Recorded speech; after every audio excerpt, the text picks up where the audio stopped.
Do you ever find yourself scrolling on social media and looking at all the stuff that people post and think, how can people think like this? So for me, from time to time, I debate people on Facebook. And I don't do it often, but as I'm doing this, I notice this huge trend. Namely, that people love to use these buzzwords. It gives them this kind of comfort to use buzzwords, ideological words, and it's all over the place. And, it's actually causing us to become more and more stupid. And so in this video, I'm going to explore what's called the vacuous categorization fallacy. It leads us to ideological dogma. It leads us to substitute feelings for clear thoughts. It puts us in an echo chamber, and it leads us to make very poor decisions ultimately. And so we end up, as this angry person, always blaming others and always feeling a sense of moral outrage, which sometimes is warranted, but to live in that state permanently, it always clouds our thinking. It's going to cloud our thinking. It's going to cause us to get out of the space of becoming a master of ourselves. And really, truth should be, at the end of the day, our number one goal. And so we're going to learn about this fallacy and how to avoid it. So what is the vacuous categorization fallacy anyway?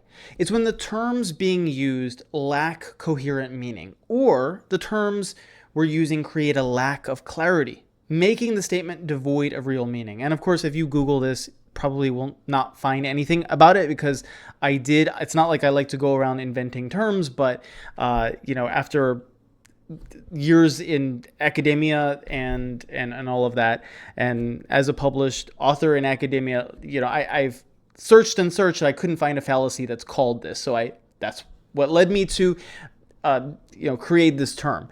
So it creates a lack of clarity and making the statement devoid of real meaning. And so what does that lead us to? Well, obviously it leads us to a couple of things. So let's give some examples before we kind of really get into the meat and bones of it. So here's what people do, and here's what we all do, okay? This is what we all do. That policy is communist, so we shouldn't even think about it. He's a capitalist, so of course we shouldn't do what he says. Well, look at this. Do you notice a pattern here? What is the pattern? Why do I call it vacuous categorization? Because think about it this way.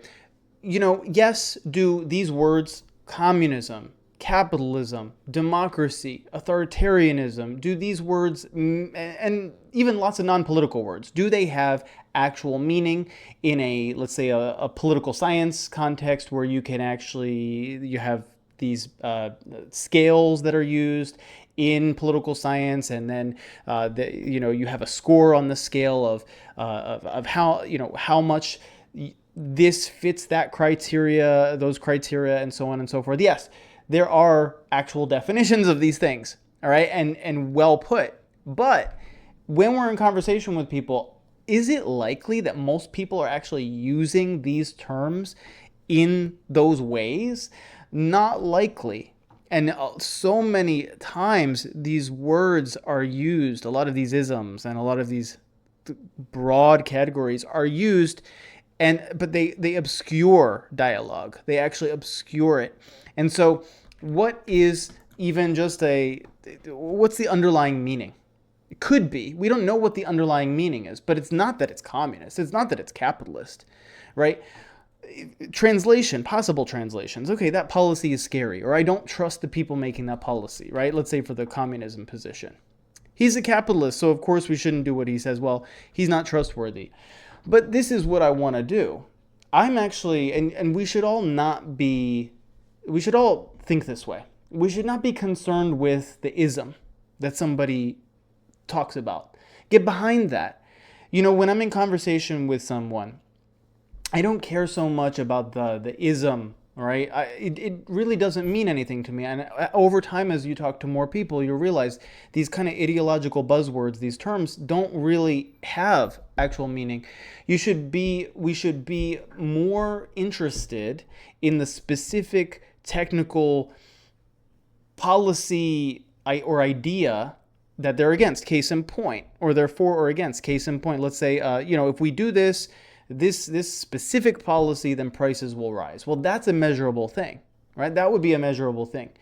let's say for the capitalist position, well, if we cut this, then if we cut this, then people in this age group, children in this age group, will not have access to XYZ medical care, right? That would be a very specific example, and then we can flesh that out further and see if we actually agree, disagree, and on what grounds.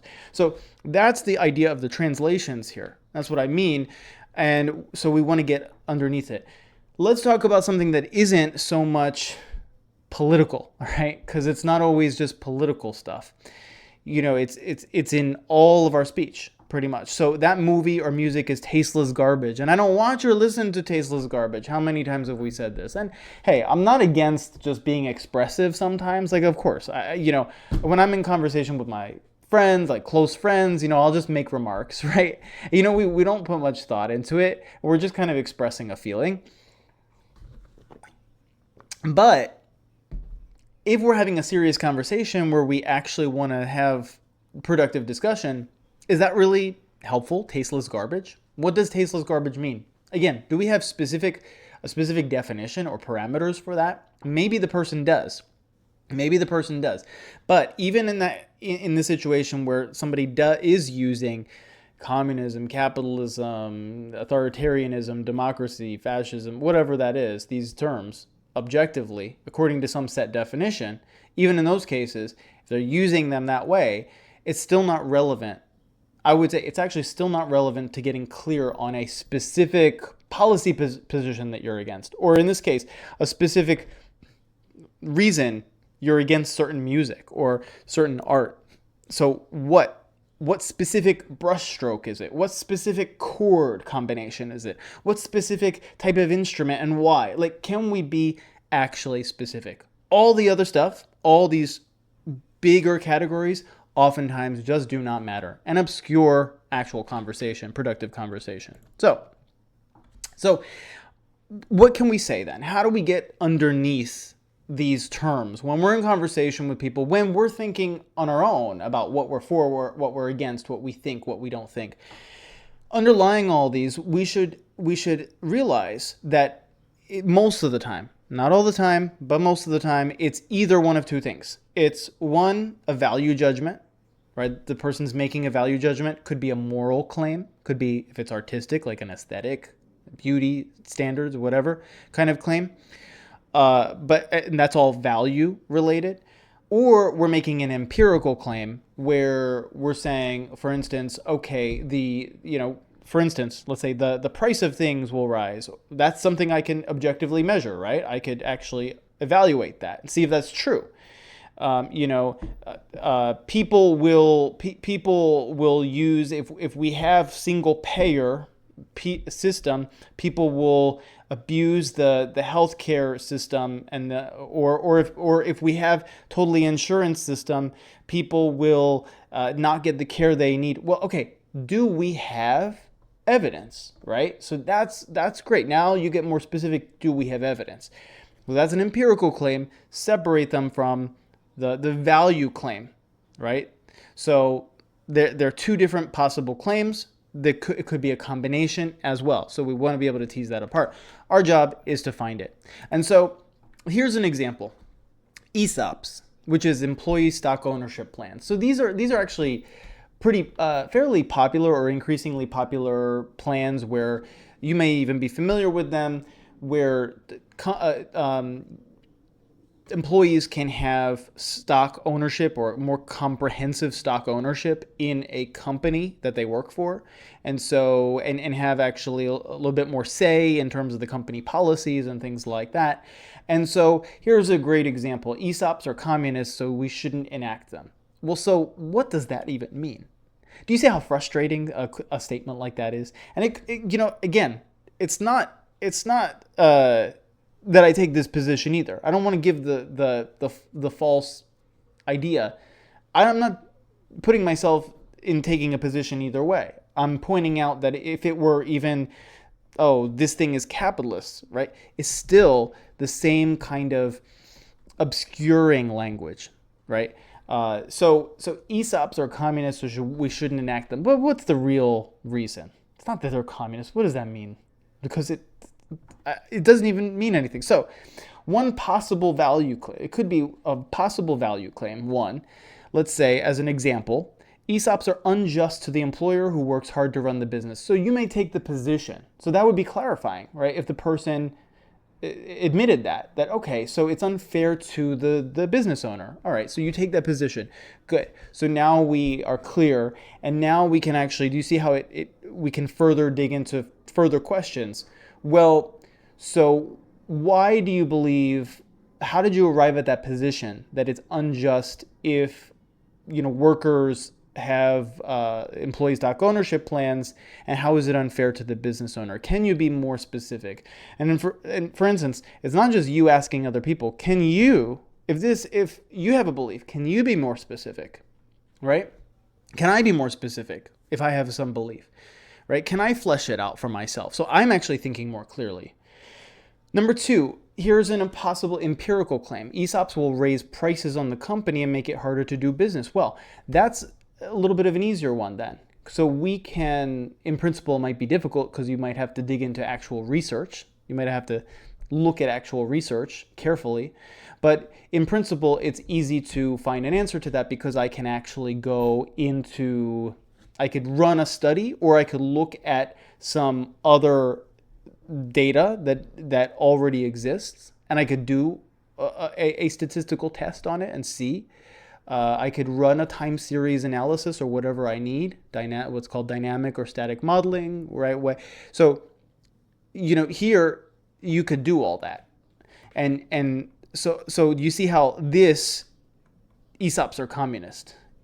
That's not helpful. But if we get more specific, right? So that's the idea. Get in the habit of thinking in terms of specifics rather than in terms of broad categories. Because here's actually kind of my belief.